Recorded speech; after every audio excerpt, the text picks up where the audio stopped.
துப்பாக்கிச் சுடுதல் இறுதிச் சுற்றில் இந்திய இணை தேர்வாகி இருக்கின்றனர். 10 மீட்டர் ஏர் பிஸ்டல் கலப்பு இரட்டையர் பிரிவில் மனுபாக்கர், சரப்ஜோத் சிங் ஆகியோர் இறுதி சுற்றுக்கு தகுதி பெற்றிருக்கிறார்கள். துப்பாக்கிச் சுடுதலில் 10 மீட்டர் ஏர் பிஸ்டல் கலப்பு இரட்டையர் பிரிவில் மனுபாக்கர், சரப்ஜோத் சிங் இணை இறுதி சுற்றுக்கு தகுதி பெற்றிருக்கிறார்கள். அண்மை செய்தியாக பார்க்கிறோம்.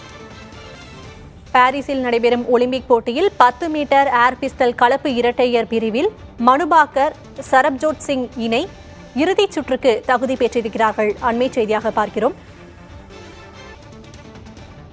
ஒலிம்பிக்கில் 10 மீட்டர் ஏர் பிஸ்டல் துப்பாக்கிச் சுடுதல் போட்டியில் இறுதிச் சுற்றுக்கு இந்திய இணை தகுதி பெற்றிருக்கிறது. மனுபாக்கர், சரப்ஜோத் சிங் இணை இறுதிச் சுற்றுக்கு தகுதி பெற்றிருக்கிறது. வெண்கலப் பதக்கத்திற்கான நடைபெறும் போட்டிக்கு இந்தியாவின் மனுபாக்கர், சரப்ஜோத் சிங் இணை இறுதிச் சுற்றுக்கு தகுதி பெற்றிருக்கிறது.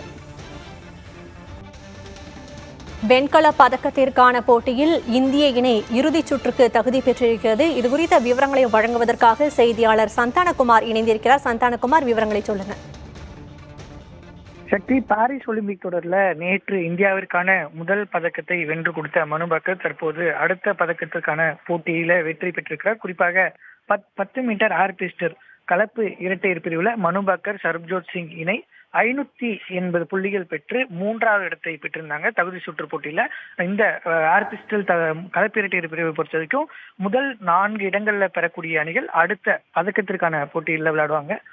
முதல் 2 இடங்களை பிடித்த அணிகள் தங்கம், வெள்ளி பதக்கம் யாருக்கு பெறுவது என்பதற்கான போட்டியில நேரடியாகவும், 3வது மற்றும் 4வது இடங்களை பிடித்த அணிகள் வெண்கல பதக்கத்திற்கான போட்டிகள்லையும் விளையாடுவாங்க. அந்த வகையில 3வது இடத்தை மனுபாக்கர், சரப்ஜோத் சிங் இணை பெற்றதன் காரணமாக தற்போது நாளை வெண்கல பதக்கத்திற்கான போட்டியில தென்கொரியா அணியினுடைய வீரர் மற்றும் வீராங்கனைகளை எதிர்த்து விளையாட இருக்கிறாங்க. இந்த 2 அணிகளுக்குமே 3 மற்றும் 4ஆம் இடங்களுக்கு இடையே பார்த்தீங்கன்னா ஒரு புள்ளி தான் வித்தியாசம் வந்தது.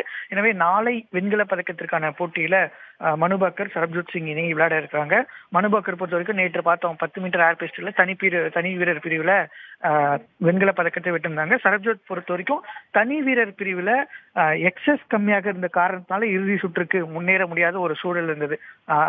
தற்போது இந்த இணையாக அவர்கள் இருவருமே இந்தியாவை வெண்கல பதக்கம் வெல்வதற்கான போட்டியில தகுதி பெற்றிருக்கிறார்கள். நாளை இதற்கான போட்டி என்பது நடக்க இருக்கிறது. சக்தி, விவரங்களுக்கு நன்றி சந்தானம்.